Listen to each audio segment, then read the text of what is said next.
In Russia, when a door closes for you, a window opens up. Something odd started happening to Russian officials since Russia invaded Ukraine. They started falling out of the windows. In 2023, I counted 17 suspicious deaths, and in 2024, they just keep on dying.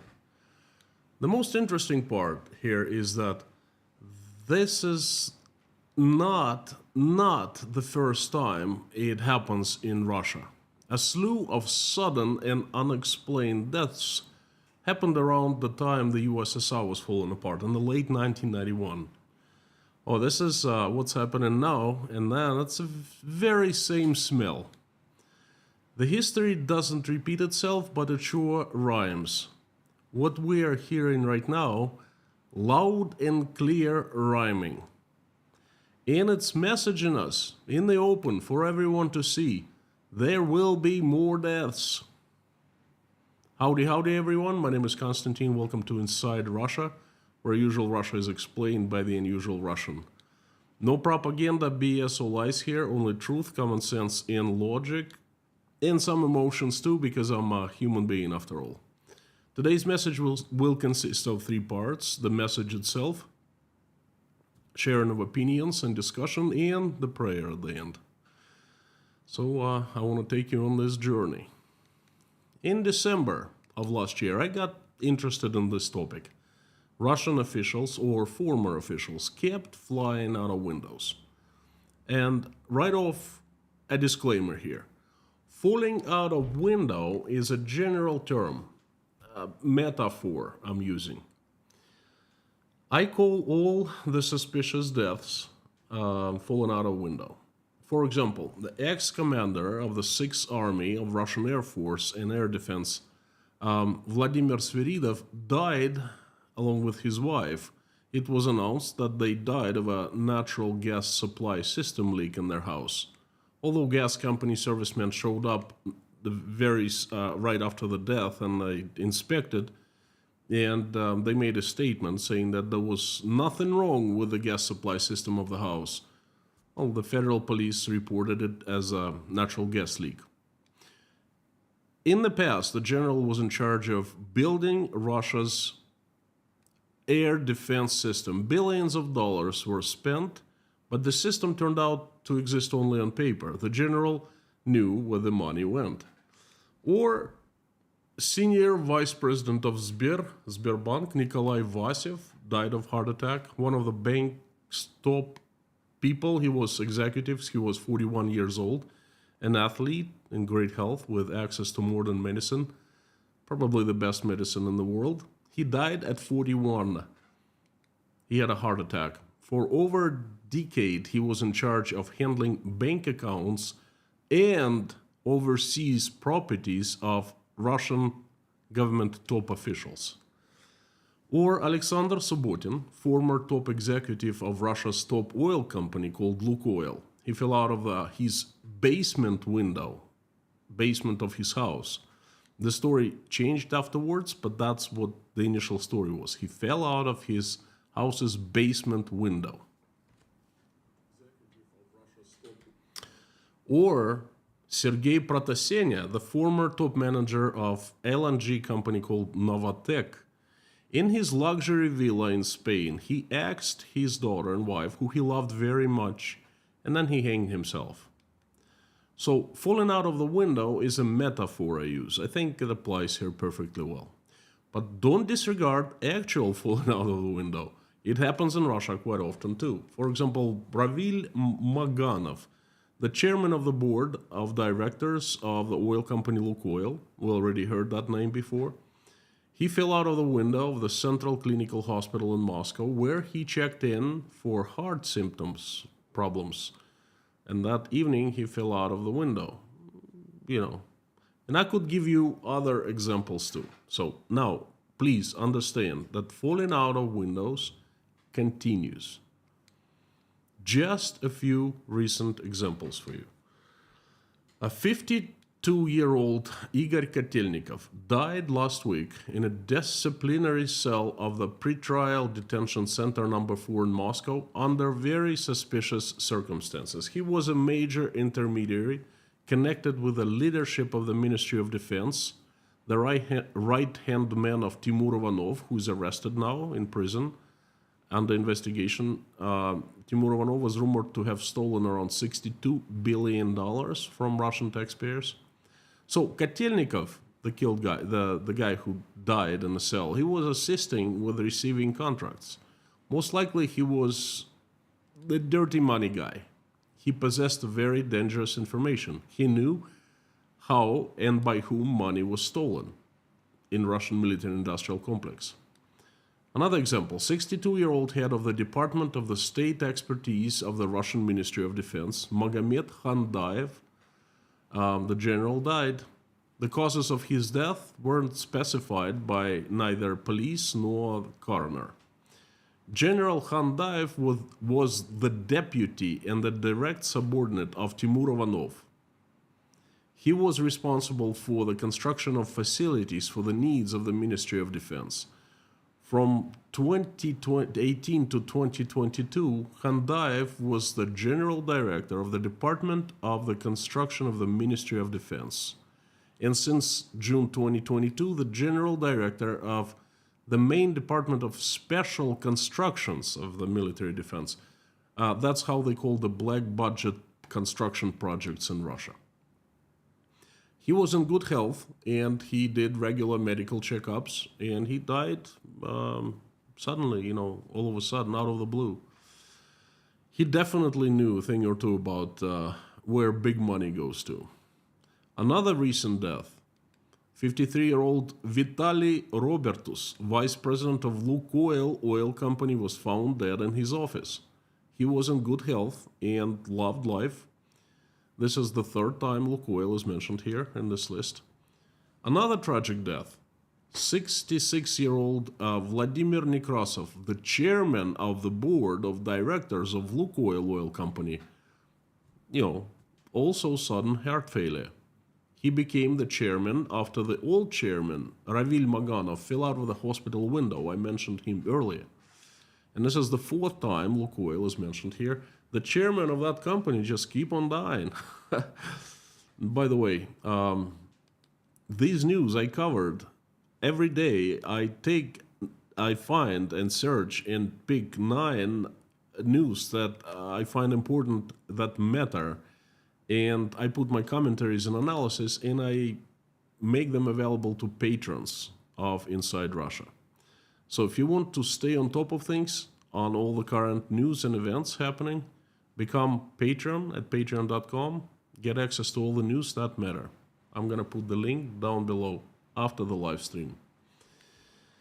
And of course, the strangest death is of 35-year-old Ivan Sechin, the son of one of Russia's Grey Cardinals, the owner of Rosneft oil company, one of the richest people in the world, Putin's personal squire for 30 years, mighty powerful Igor Sechin himself. His son, Ivan Sechin, died at the age of 35. Igor Sechin, just to let you know, is the one who put the famous Russian oligarch Khodorkovsky into prison and stole his company, basically. Very strange death indeed. Ivan died in Russia, in Moscow, at night, in his luxurious home mansion. He complained of kidney pain, and he died a few hours after ambulance did not arrive on time due to the fact that his own security service reported the wrong address to the ambulance. Just imagine the absurdity of this situation. Ambulance couldn't get fast enough to one of the richest people in the world, a son of one of the rulers of Russia. The cause of death was officially diagnosed as a blood clot. Same kind of cause that killed Alexei Navalny in about the same time, Ivan's father, Igor Sechin, went absolutely nuts. And I think the rumors have it he's still going nuts. And he blames Rosneft own company security service for the death of his son. So far in 2024, there has been about a dozen of suspicious deaths, and people keep on dying. And they just keep on flying out the windows, you know? All those people have one thing in common. All were filthy rich. And the sources of their riches were questionable, suspicious, just like their deaths, suspicious. All except for Ivan Sechin. He received the riches from his father, of course, but that's a different play, I think, that someone was trying to get to his father, you know, so, but that's a different story. Everyone else, filthy rich, young, relatively young, healthy, having access to the best modern medicine you can imagine. For goodness sake, alcoholics in Russia who have no access to good medicine live much longer than those people. It doesn't take a rocket scientist to understand why they died. They all were the dirty money flow people. They either were stealing billions or they knew of how and who stole billions. There isn't much we can do now about it. We just sit and wait. I personally have my popcorn right here, a bottle of Coke, and I'm watching. I'm not enjoying the show, but this is what I have left to do. Russia's federal budget gets stolen a great deal by the authorities, and that's been the case for decades. When in normal country, in a normal world, you make money first, you create a product, found a company, provide service, you know, you finance it, you scale up and so forth. You do it in an honest way. You make money. And then once you have money, you start buying yourself political influence, power, you know. In Russia, the process is contrary. First, you get the power. And then, using that power, you enrich yourself by stealing money from the federal budget. You enrich yourself and those who gave you the power. And those higher-ups, you know, them higher-ups. So, people who put you into power and who trust you with the money flows, they check on you, of course, you know, but they often make you the bottleneck of the dirty money flows, of the dirty money schemes. So it's you who know it all and control and channel dirty money into different directions, you know, where they tell you the Swiss bank accounts, you know, the Virgin Islands, Dubai, Cyprus, you name it, okay? But it's you and as few people as possible. They make it just you. So you are the only in the know who are the beneficiaries and where the money are stored, you know, saved. You know this stealing scheme, so to speak. And you steal for them. Being an official, you steal for them and keep a part for yourself. That's part of the deal. That's how you get rewarded, okay? Every governor in Russia is a part of such deal, okay? And then a moment comes, then they decide that this is enough for you, and they murder you, and you die rich. And no one knows where the money went, because you're the only one who knew. That's all so clear. And that's where it gets interesting. This isn't the first time it happened in Russia. There was a slew of suspicious deaths back in 1991. And this is where the history rhymes itself in Russia. Before I jump there, now it's quite an interesting story. Before I jump there, once again, I would like to thank you, those of you who bought me coffees at buymeacoffee.com. Your support shows that you value what I do, you value my work highly, and just know that that inspires me and gives me lots of energy to move forward. That's very pleasant to know that someone likes your work so much, they support you. Thank you. I make all my money in a very clean, transparent way. So, and I'm very glad that I was never a part of those schemes. And actually, you know what? I never even had a temptation once in my life. God watches over me, and He's isolated me from that system. Thank goodness. Now, let's go to the story that I have prepared for you. Have you heard what Zolota Party is in Russian? Most likely you haven't. This is the gold of the Communist Party. And here's the story. One of the biggest mysteries of the last 3 decades is what happened to the money of the Communist Party. So many individuals, including Russia's Prosecutor General's office, a large American detective agency, investigative agency named Kroll, so many reporters, many researchers officially was looking for the riches of the Communist Party. It disappeared. The result is nothing has been found. Or should I say, it was very well hidden. They just couldn't get to it. The Communist Party had accumulated incredible resources. There were like 2 budgets, so to speak. The first budget was the budget of the USSR, and then the Communist Party within that budget had their own budget. The Communist Party, I don't know how they call it, riches or funds. I think it was like something like funds. They accumulated dozens and dozens of billions of dollars. No one really knows how many exactly, but it's definitely in the dozens of billions. And they had a few thousand metric ton of pure gold. During Perestroika times, the Politburo made a decision to diversify its assets. And I guess the top communists already understood where the USSR was heading to.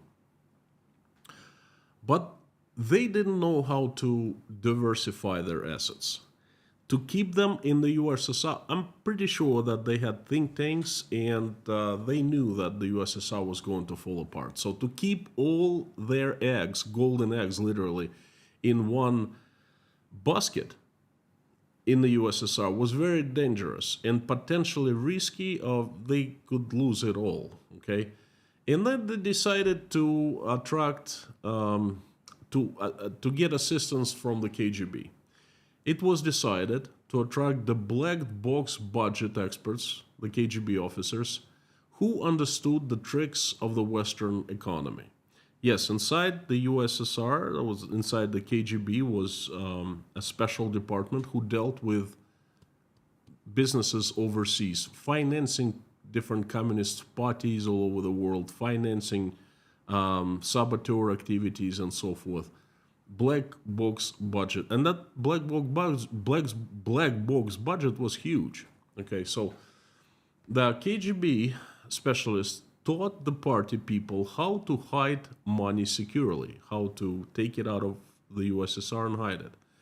And the party rapidly started depersonalizing its funds through specifically created foundations, enterprises, joint ventures with Western companies who were linked to Politburo people, different banks, setting up their own banks, encrypted foreign accounts, deposits, They formed the institution of trusted persons, such as pocket millionaires controlled by the Central Committee, the Politburo. And I clearly remember, I was growing up, and I remember starting around 1987, Russian society started boiling, And perestroika, of course, glasnost and pluralism of opinions played the role, but businesses were allowed to be created. And all of a sudden in the USSR, we started having millionaires. And they just started popping out of the blue. I wanted to be one. My parents were making enough money to get us food, to get by. And all of a sudden, I could see millionaires on TV. So that was a very turbulent time, and things were happening. I feel it with my guts. This is what they were doing, They were pumping people, companies with money, and taking some of it abroad, overseas. The major goal was to move money out of the USSR abroad to different countries, and over the years, the network was created. Hundreds of companies, foundations, banks were established all over the world in different countries. Offshore companies, so many assets were bought, hotels, businesses, trading companies were set up, and so forth, and they were financed by the party gold, by the party funds. Communist Party funds. And the Communist Party funds were moved to forever disappear for Russian people. It was really taxpayers' money, it wasn't really party's money. Party was stole it from people. So where were the money stored and who was responsible for creating this network? There was a special purpose government agency responsible. It was called the Department of Affairs Management. Управ делами Политбюро ЦК КПСС, or Управ делами Коммунистической партии. This agency was in charge of Communist Party riches, assets, funds, gold, everything. It was responsible for organizing the network. It was the network. During Brezhnev times, the agency was headed by a fellow named Georgy Pavlov. He was agency's head for 18 years. Then he was replaced by Nikolai Kruchina, who became the head of Uprav delami KPSS. And his assistant was Dmitry Lisovik, head of the American sector of the International Department of the Central Committee. Yes, there was a special agency responsible for dealing in the United States. Now, only they knew where every single dollar and every single ounce of gold went. They were the creators of the scheme, or should I say hundreds of schemes. They were the people in charge. No one really knew their names. I learned way after the USSR fell apart. Okay, they were always in the shadow. And of course, the money people must always be in the shadow. That's right. So they created the network. Their department was in charge of everything. I'm sure KGB was helping out somehow. So on August 26, 5 days after the coup ended and the USSR fell apart, 5 days after, Nikolai Kruchina fell out of the window of his apartment. The death of the party's chief treasurer raised many questions. He was considered a person close to Gorbachev, and Gorbachev was the victim of the coup.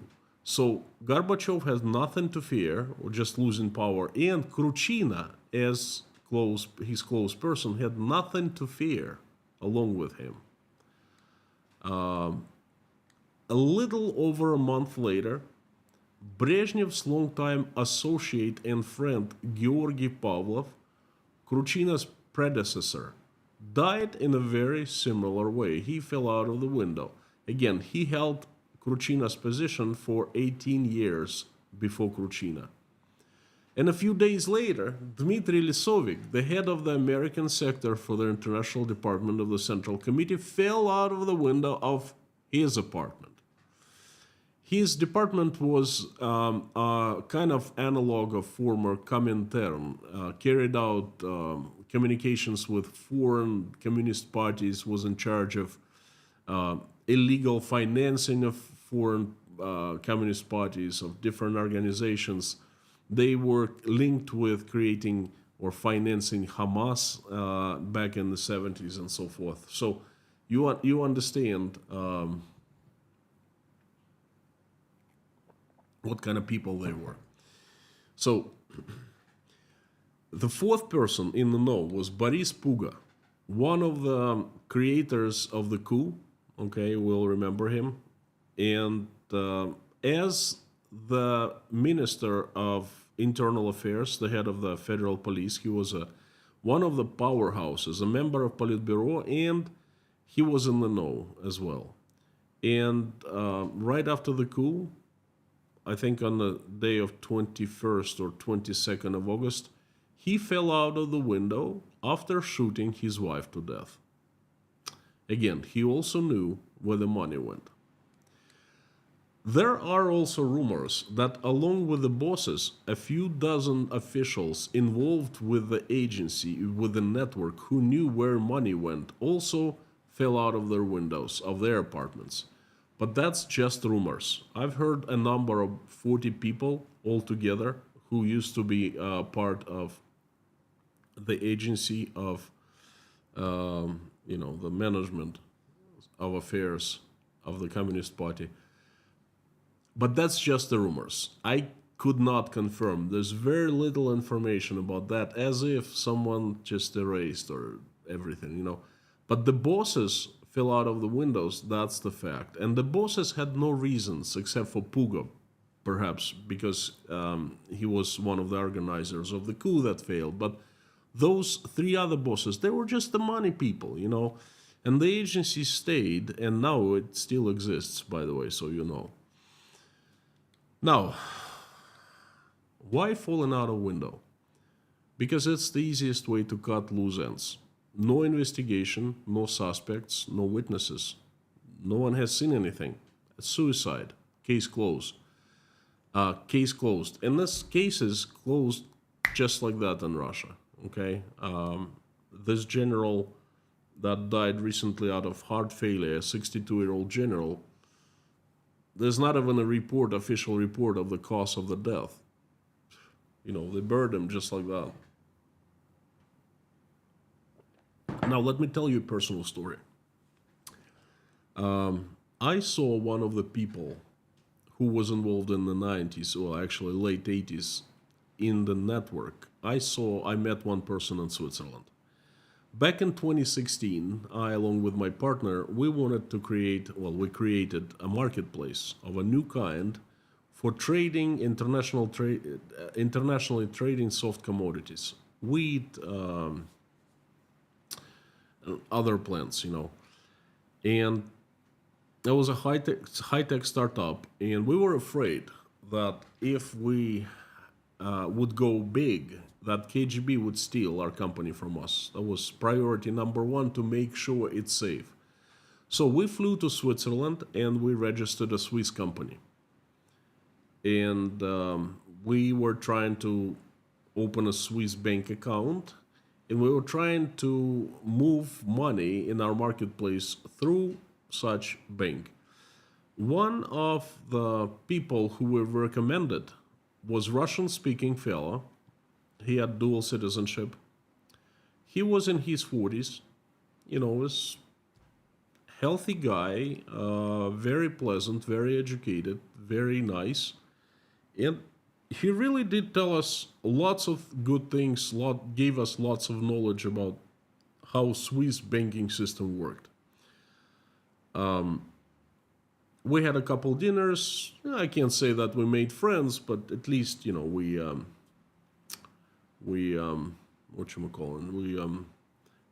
hang out together. So, and we were having a couple glasses of wine, and the guy, we asked how he ended up in Switzerland, and he told us the story. He was brought to Switzerland as a child, and his father used to work at Vneshekonombank, and he headed the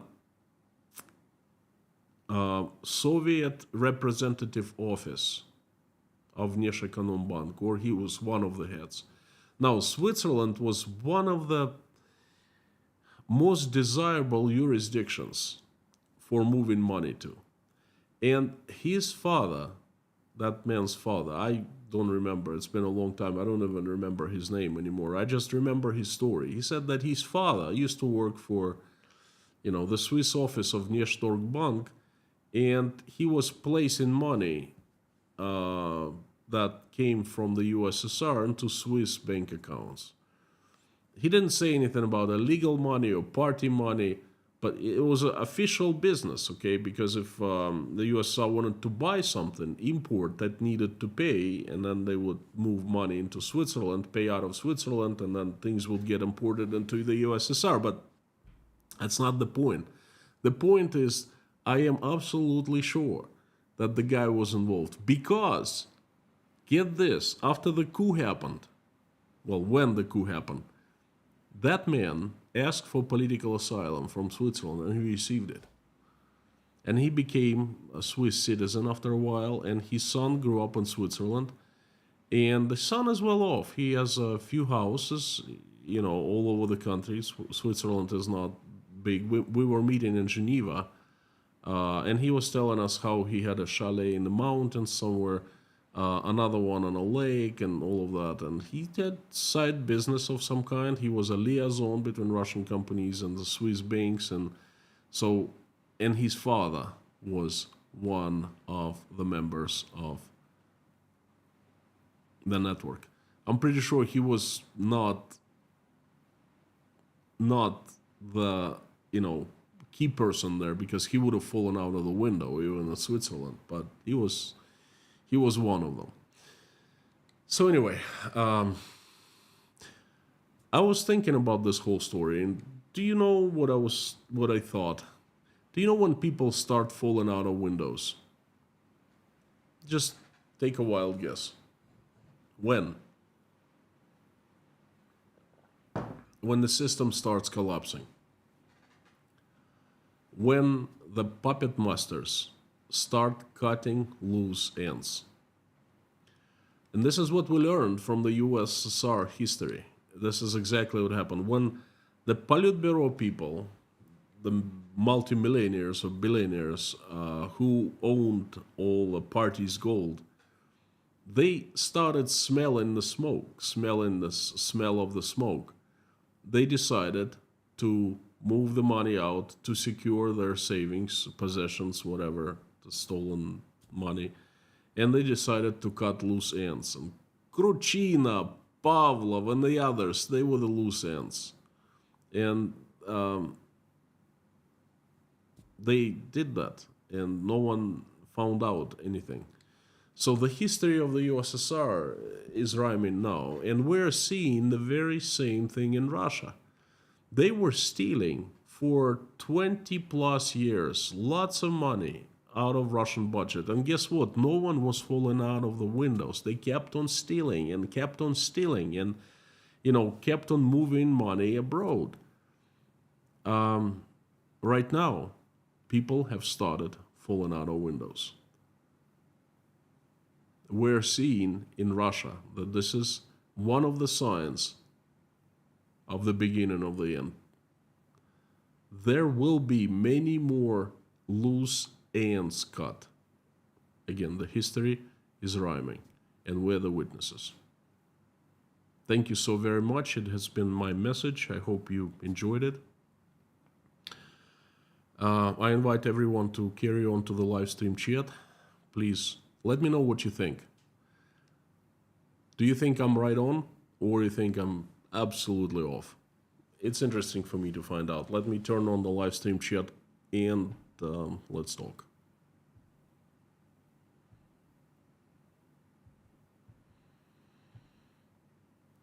The chat is on, and this is my most favorite part of any stream. This is my second stream of the day, by the way.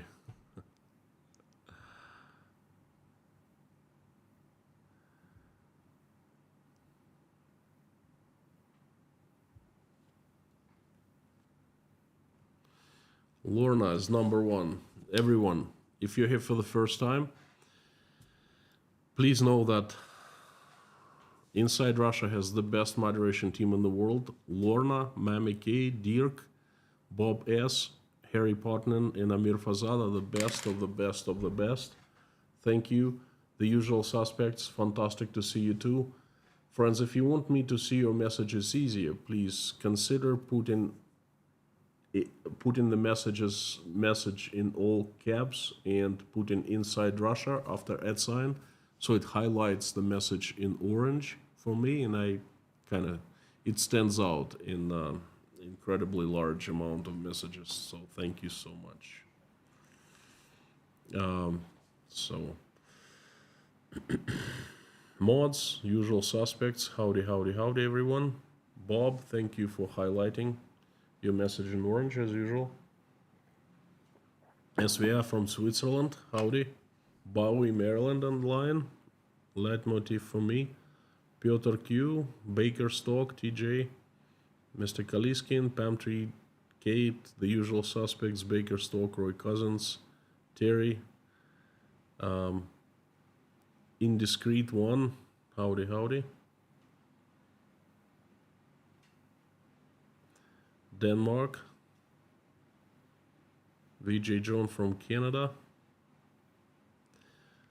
Tom Charles, thank you so much for asking. I personally am feeling a little better today. Like I said, it's a roller coaster. One day you're feeling incredibly down, another day you're feeling somewhat normal. So today is somewhat normal day. Yesterday was not. Kareno, good to see you. Tom W, long time no see. Tom Charles, Thomas Jensen from Denmark. Patskali from Finland. Luis Santoro, howdy, howdy. Thank you so much for agreeing. Pantalones Grace from Netherlands.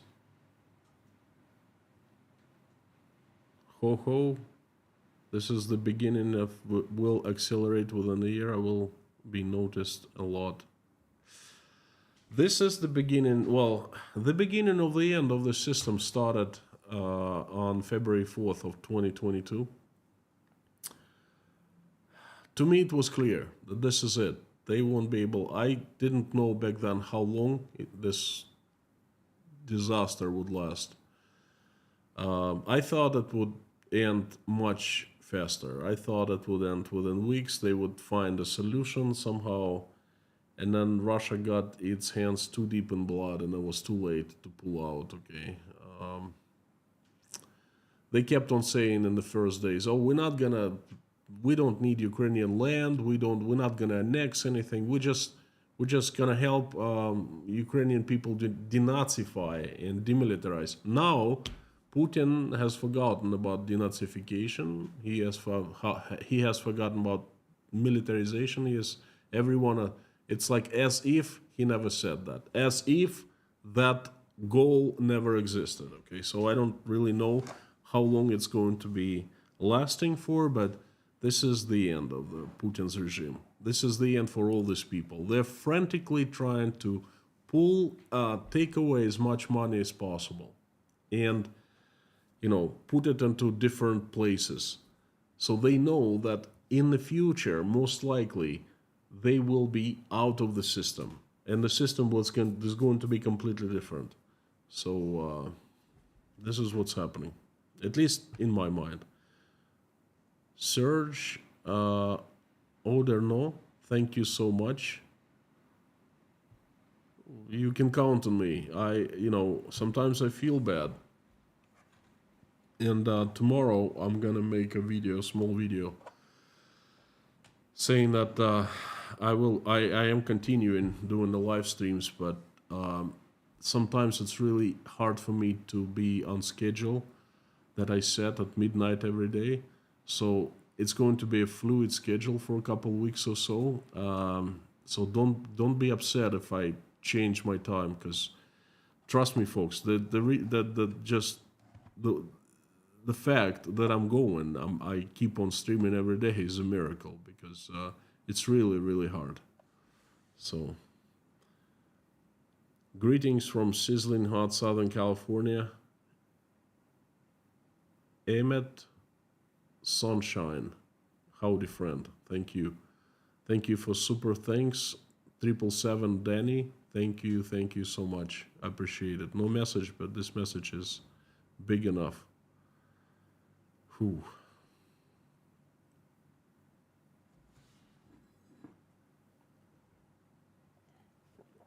I love when someone comes out of the closet and says, I watch all the time, but I never in the chat. And this is the first message.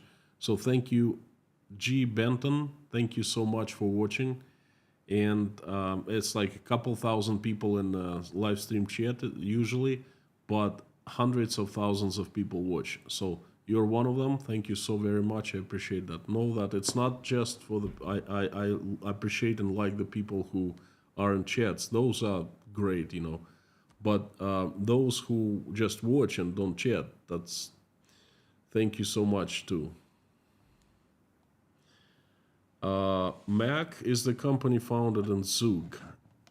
No, we never founded the company, actually. We made a written agreement on Switzerland soil. We had a witness that we were... local witness that we were founding a company. They never... We had problems with opening bank account. There was a fella who brought us to Switzerland. Was like our guide, so to speak, because he was very seasoned, very rich grain trader. And he was introducing us to different people. Because in Switzerland, if someone doesn't vouch for you, someone doesn't introduce you, they don't even talk to you, okay? And he opened the company together. Like, he brought us into the office, he introduced us to people. He needed another company, he opened it. We ended up getting very close to opening, but there were limitations on opening bank account. Banks were, back then in 2016, they were crazy. If we didn't have an appointment, if someone, again, didn't know us, they wouldn't even let you in the door. To get into the bank, you'd have to get into this vacuum camera, and then they just put you into just like a coffin-like thing, and then check you, scan you, and then just let you in. It was the craziest thing I've ever seen. So I remember that they offered us different cantons, including Zug. And Zug had some kind of... Again, it was 8 years ago. I believe it had like better taxation or tax... The guy was telling us, and basically he opened the book and he said, look, I can accommodate you with anything. I can open you a company here and here and here. And I definitely remember Zug was, in Russian it's called Zug, and it was one of the jurisdictions. So Kevin Baker, thank you so much. Mac, again, thank you. Santi Prieto, buy yourself a latte macchiato and a cookie. I'll buy a latte macchiato and a tea. Cookie, I'll try not to buy. Thank you, friend. Thank you so much. Much appreciated. Gonna heart it and like it. I love this new feature that you can heart super chats. Lorraine Prasnowski, thank you so much, friend. Thank you. Well, you've given me so many things in terms of just being on the channel for like, 30 months? Something like that. You and Susan M. are the longest sponsors of Inside Russia. I don't remember exactly, I can't see it here, but I think it's like 30 plus months. So thank you so very much. Maria, thank you very much for good words. Nox from Finland. What do you think about Ukraine putting their own sanctions on Lukoil and its effects to the new European countries still buying their gas, such as Slovakia, Hungary? What do I think about it? It's complicated. Ukraine is doing what it thinks best. No problem here.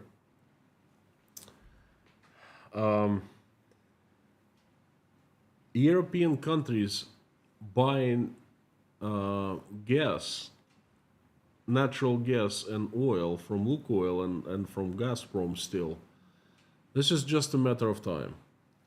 We all understand the direction where everything is going. They're trying to give up Russian fossil fuels as much as they can, okay? And they will. Perhaps 1 year, perhaps 2 years. You know, it's big for us now, it's a long time, but in terms of history, when we will look back 20 years from now, 2 years will be nothing. Okay. Leitmotif, what is Putin's stated goal for Ukraine now? There's none. There's none.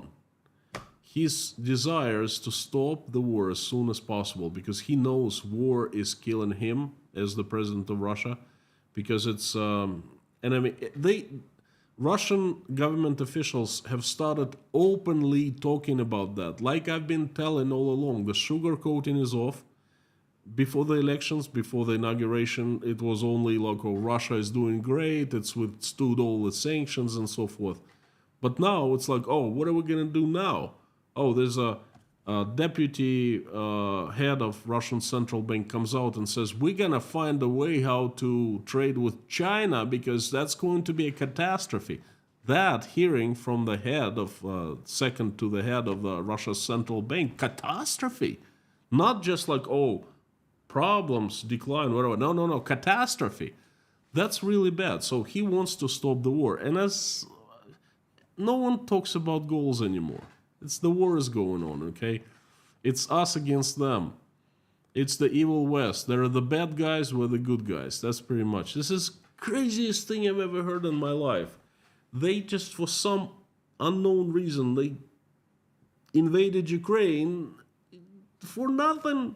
And then now they're just not even like trying to cover up and make it look good. No. Whew.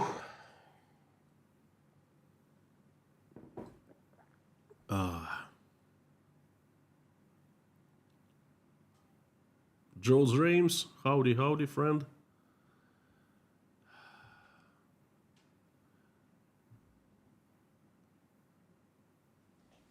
Peter Bjorndal, thank you so much. Thank you. Thank you for nice words. We men have too much problems talking about feelings. My friend, if I didn't talk about my feelings, guess what would happen to me? All those bad feelings inside of me, they would make me die. They would kill me, okay? Talking about my feelings is, and talking in front of the entire world is actually healing, therapeutic, okay? So don't hold it inside. Friend, I know, that stuff is bad. It can kill you, you know.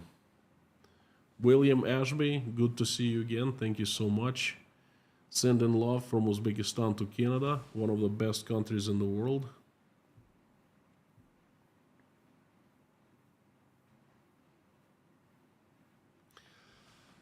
Santi Prieto, if the confiscations happen, the black money will not be stored in the US and Europe. It's a very complicated topic. I think that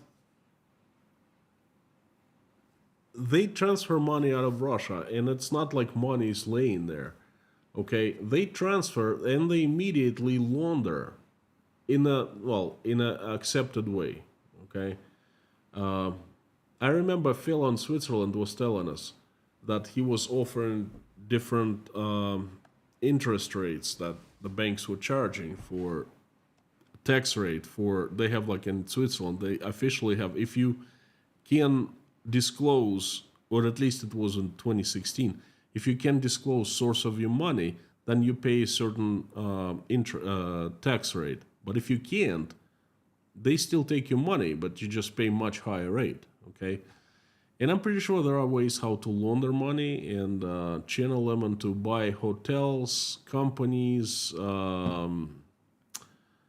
don't know, bonds, gold all over the world. I'm pretty sure they're doing it. There are people who are doing it. And those people who know, once they're done with their tasks, they fall out of windows. And that's exactly the point of my stream today. Matt Blazer 89. Good thing you're not in Rostov. Heat wave from here in Rostov is moving to Ukraine and Rostov now. Greetings and take care. Matt Blazer, remind me from here.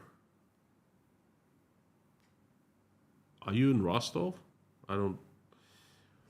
Well, I can tell you one thing. What I consider...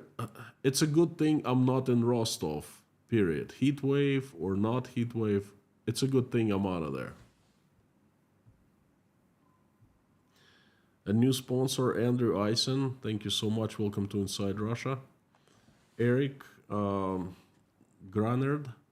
Thank you. Konstantin, is it true that only 39 Russians will compete in Paris?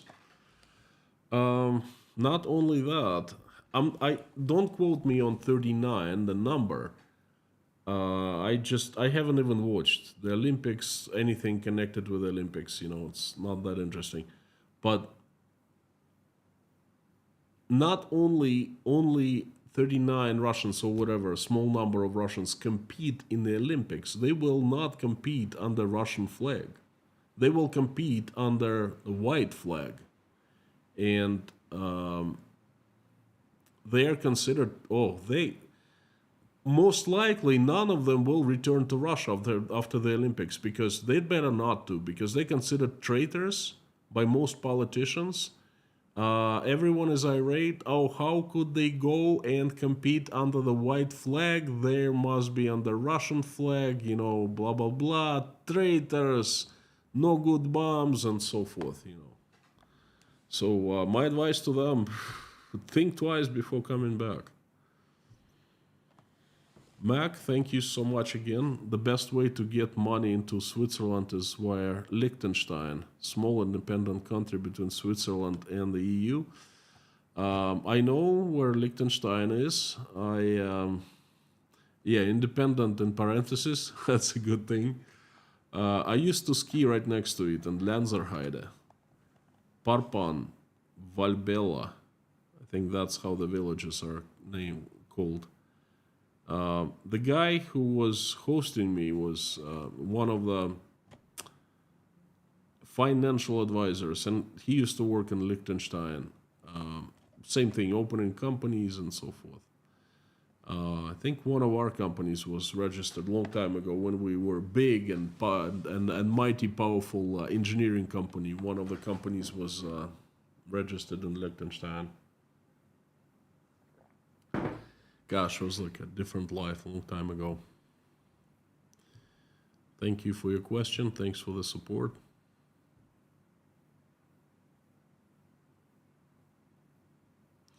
Just want to say it's a mad world. It's kind of day. VJ John, yes it is. Thank you. Lucas, I'm temporarily better for the stream. I pumped myself up a little bit. Otherwise, I wouldn't have streamed. It's really hard. It's becoming more and more hard just to get up and sit in front of a computer and start doing things, I hope it'll pass. Summertime, it's not supposed to be, that's personal things. I'm having problems with my long-term life plans now. They're kind of crashing. Oля got denied student visa, and then she had worked so hard to get into one of the best colleges in the USA. And it's just everything is happening all at once.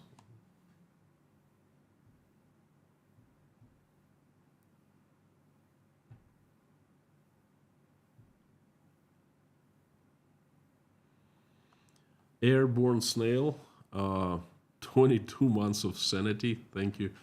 Well, thank you. Thank you, friend. It's a pleasure and honor to have you here.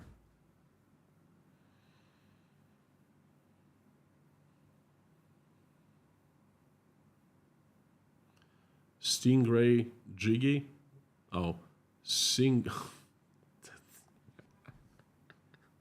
Where'd that come from? Sorry. Sing-a-mad-jiggy. Sing-a-mag-jiggy. This is nervous laughter, I'm sorry. Sing-a-mad-jiggy. Sing-a-mad-jiggy. Thank you so much. Thank you for the nice words. Thank you. Thanks for the support. Kevin Baker again, Mac. Thank you, friends.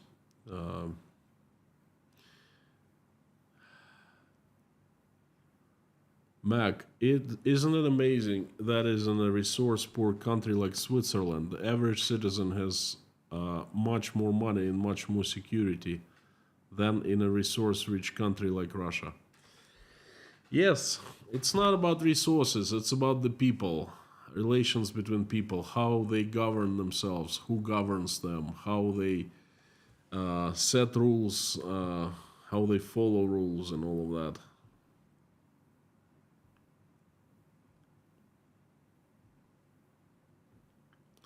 But you're right. You're right.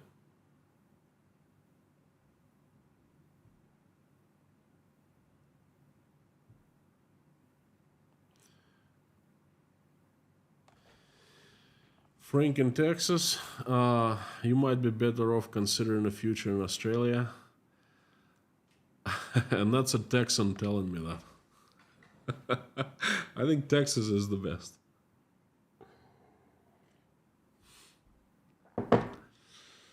I don't know, really. Australia, I don't know what to tell you, Frank. I've never been to Australia, and Australia is not home to me. The only country besides Russia that is home, or it feels like home, is the USA, and it's so diverse, it's so different, the same yet different, you know. I have never considered myself living outside either Russia or the USA. Well, Russia is out of the question, obviously, but the USA, because Australia, I think I'll feel alien there, and feeling alien is just not not great. John McLean, howdy friend.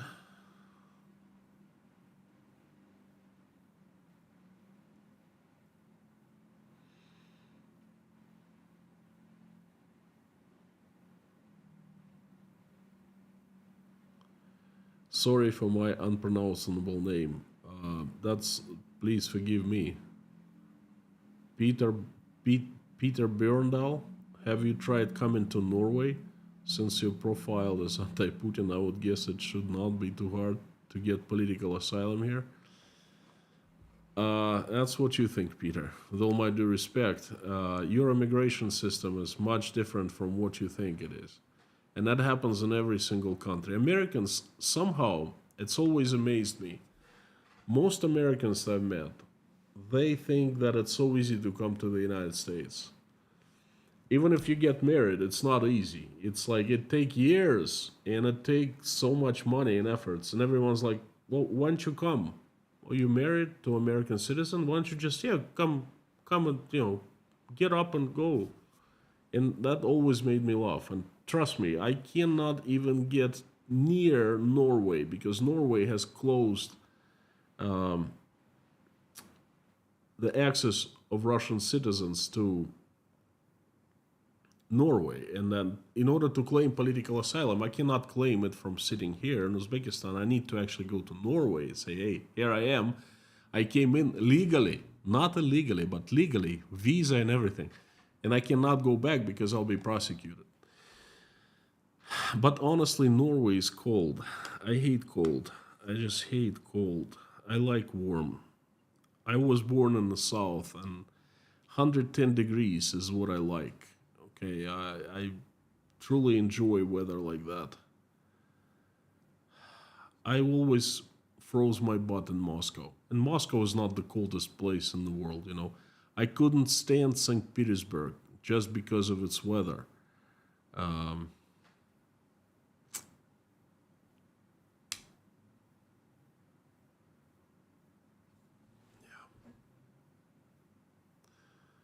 Fairdom23, howdy friend, how are you?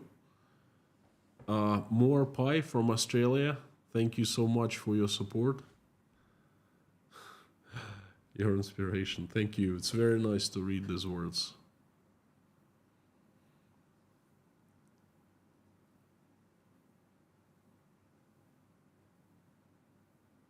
Thank you so much. The money is needed, but your words are priceless. Thank you, thank you, thank you. Let me see if if I can give you a little example of how I feel. I don't know whether you in the West have this folklore.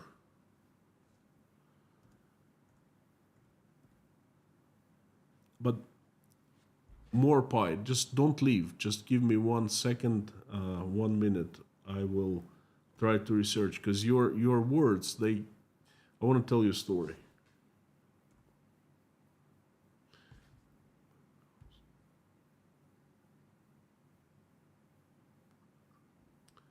I don't know, folks. In Europe, you might heard the Baron Munchausen. I hope you have it. I hope I pronounced right.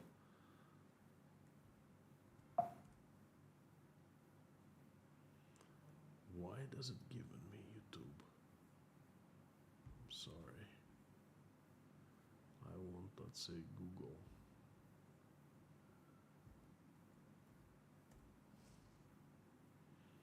Okay.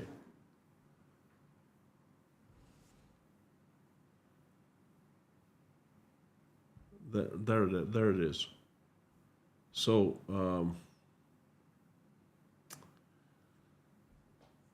there is a book, a bunch of stories about a German nobleman, and his name is Baron Munchausen.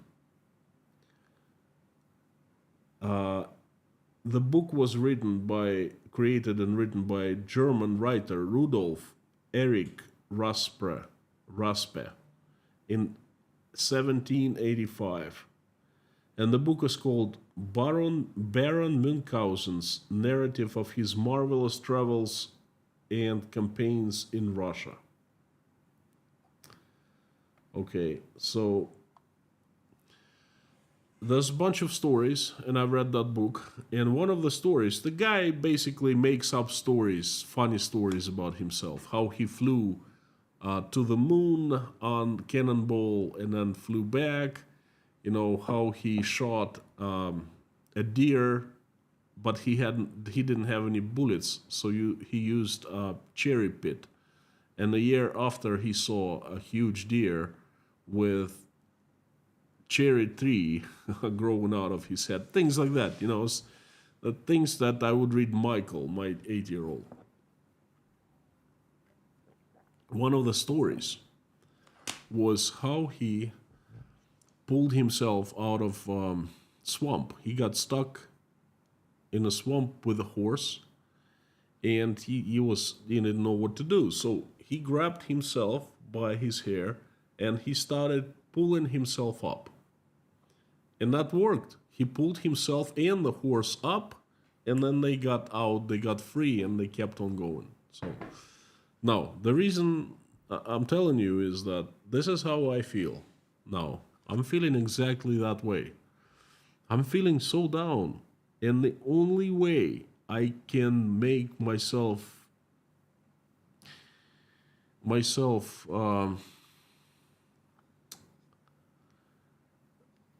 find myself like a bright ray of light, so to speak, in the future, is to take myself by my hair and try to pull myself up. And this is exactly what I try to think, what you wrote. I hope that in 20 years from now, I will look back and I'll say, wow, that was a couple really tough years, but everything worked out at the end. Because I have nothing left. I have nothing to cheer myself up with left. So I try to make things to think of, everyone's alive, everyone's healthy. I could be in jail, I could be dead. I'm alive, I'm in Uzbekistan, and my family is with me and all of that. And that actually helps, but not completely. So why am I even telling this? I don't know. Sorry. Gotta wrap it up.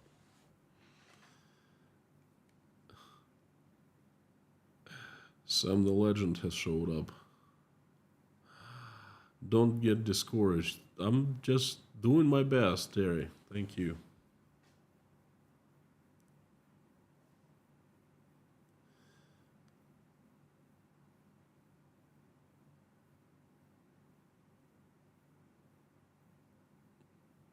Oh, thank you, L Motif.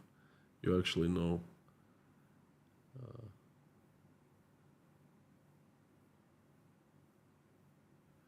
Ronnie, go to Denmark on a tourist visa. Take a boat to Norway. Seek asylum when you enter. It is possible.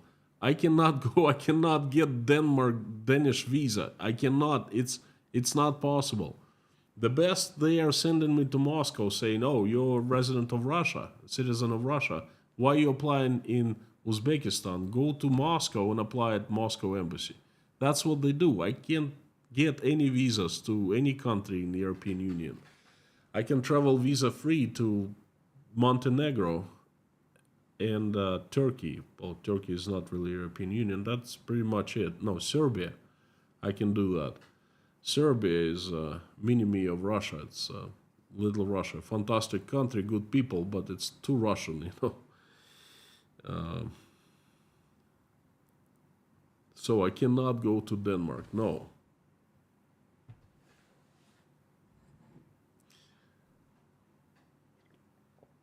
Michael Silberg, howdy friend. Without considering laying down roots, are you able to even... No, I'm not able to visit the USA now. I'm stuck. My daughter has been denied the student visa, an F1. She's got the money, you know, and she was accepted. Everything is, all the paperwork is in order. She's never been to the USA before. So what are you even talking about? Visit in the United States. That's none of Russians. Oh, I tell you a story about the USA. Interesting one. Here at Tashkent Breakfast Club, at the community that we have, right? None of us has received American visa. And people applied all over the world. They flew to Kazakhstan. They had tried here, Uzbekistan, other countries. Uzbekistan is a very odd country, let me tell you. The American embassy did not let my children, the US citizens, born and raised in the USA, you know, they did not let them inside when my children needed help. They turned them down, basically kicked them out, saying there's no one in this huge, the biggest embassy in the Central Asia, there's no one to talk to you. You know, go back home where you came from and write emails and stuff like that. And that was an emergency. They had American passports on them, okay? They were visiting from Maine for 2 weeks, for goodness sake, okay? But anyway, that's off topic. So none of us has been able to get American visa. None of us. That's dozens and dozens of people tried. There were a few people who sneaked into the United States. They flew to Mexico, crossed the border. I don't know what they're doing. Some, they probably filed for political asylum. So illegally, you can, in theory, get into the United States. Legally, it's very difficult. But get this. I have a friend in Russia. And he is in Kazakhstan. He's next door, Kazakhstan. He's a banker, Eugene. Some of you might know him. He's one of my best friends. He graduated from UC, not Berkeley, but anyway, University of California. He got master's degree. He was studying with me in California. He's one of my best friends. And he told me a story yesterday. There's a guy he knows from his childhood in Cheboksary, and he's a Z patriot. He's like pro-war. He's all in. He's profiteering from the war, making money, supplying something to the military. He flew to, I think, either Kazakhstan or another country. Got American visa like that, no problem whatsoever. When I heard that story, I nearly fell off my chair, okay? They're punishing us. Us who have been standing up, who have been organizing, who have been like loud and vocal and against the war, and and they're promoting those who pro-war, who supporting the war, who support the profiteering from the war. You know, friends, I rest my case with the United States. This is the most insane thing I've ever heard. That got me. At first, I kind of got mad, but then. It's funny, you know, really. Wow, long time no see. Suzanne, fantastic to see. Thank you so much. I remember about you. No message, but this message is big enough. Thank you, thank you, thank you. It's fantastic that sometimes you come in and check in and, see how I'm doing. Thank you. I appreciate it very much.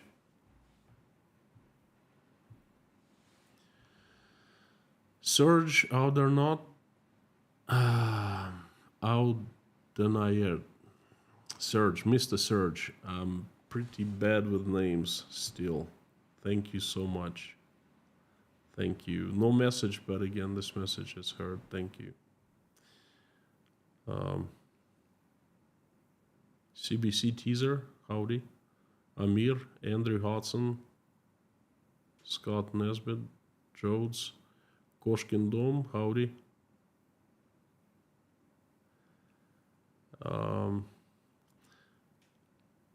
Gargoyle. I understand there are safety concerns. Now, I understand also that there are safety concerns for the United States, for European Union, and for all other countries. I've been given a reason that the USA is closed because it's afraid of Russian spies. That can be true. But guess what? Russian spies will infiltrate the USA anyway, because that's what they do. They have the entire KGB machine behind them. They are trained to do that. They learn the ways how to do that. Look at the diplomats. I mean, you don't have to get a visa if you're a diplomat. You just go because that's how the agreements work between the countries, and that's it. The spy is in there. So the spies will infiltrate anyway. Okay, so they're not keeping the spies out that way. And then same thing for the European countries.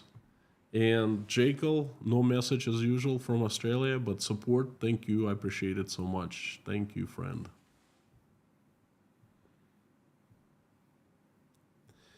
All right.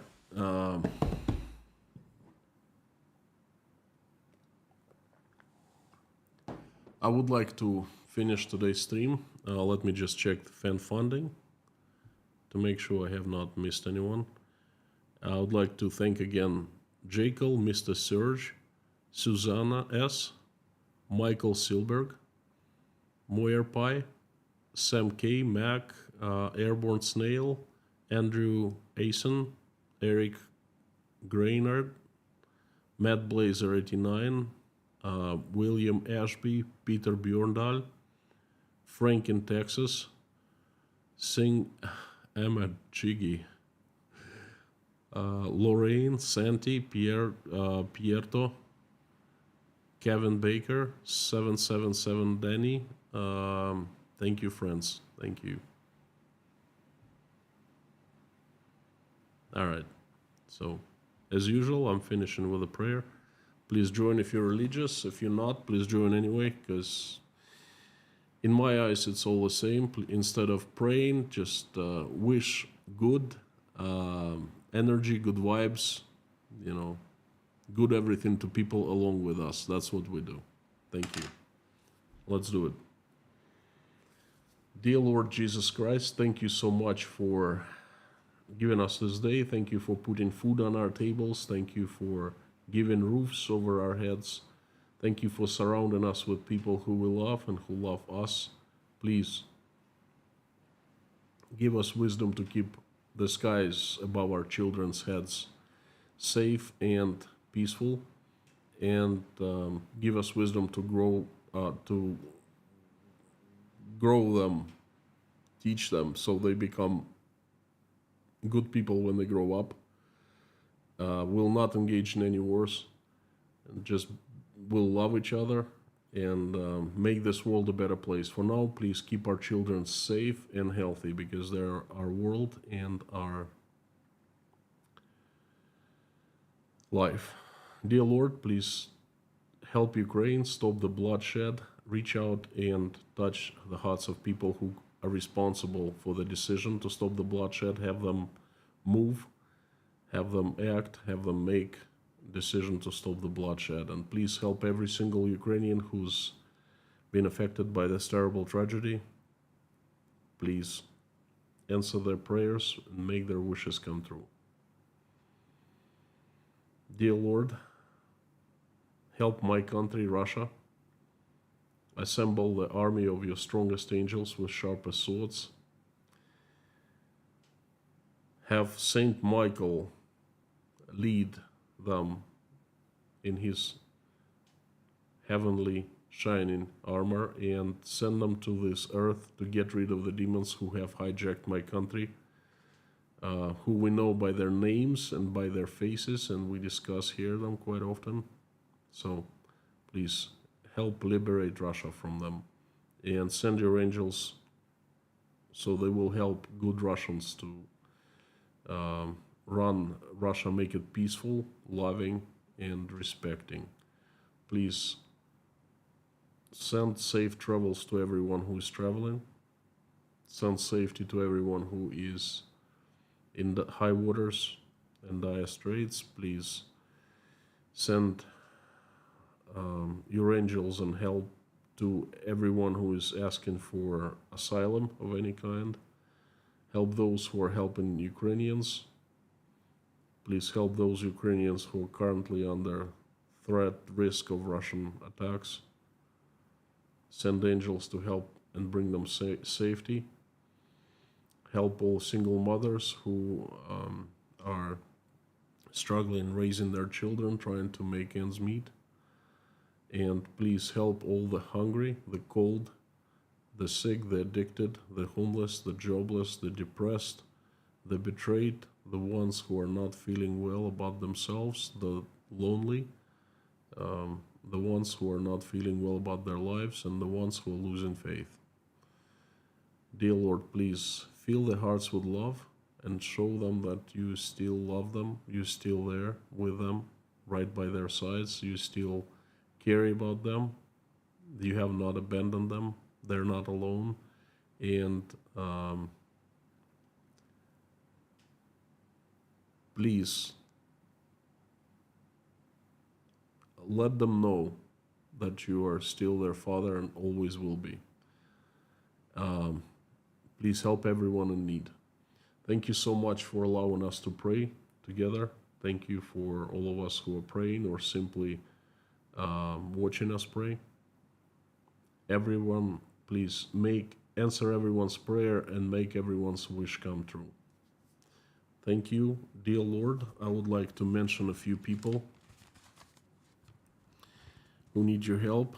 They are Ann Larson and her daughter Hannah, Jeffrey S. and members of his family, Alex from Albuquerque, Mark Rutan, Tom W., J.R. McKim, Frank in Texas, Gabe in with Gary, Lisa Cumbrian, Harry Podnan and family, Terry Carter, John McLean, Linda Trombley, Paula W., Dennis, Jason Carney, Susie Mailer, Tim Mayers, Dory, Rhonda McGillis, John, Taylor, Wayne, Dave, Don, Darla, George Ruberty, Pamela J., Meta Spencer, David Porter, Leif, Randolph, Grace, Mr. Dean Spooner and his church, Yelena, Natasha, Michael, Jake, Oля, Dasha, Sky, Svetlana, Sergey, Liz, Ron Klotzer, Liz Dumbrell, Koshkin Dom, and Sandra. Thank you so much, dear Lord Jesus Christ. Amen. Friends, thank you very much for being here with me. Thank you. Fantastic to see everyone. I'd like to remind you that you are absolutely awesome and you rock. Thank you. Before I sign off, I would like to ask everyone to say out loud, as loud as you can, along with me, the following. Carthago delenda est.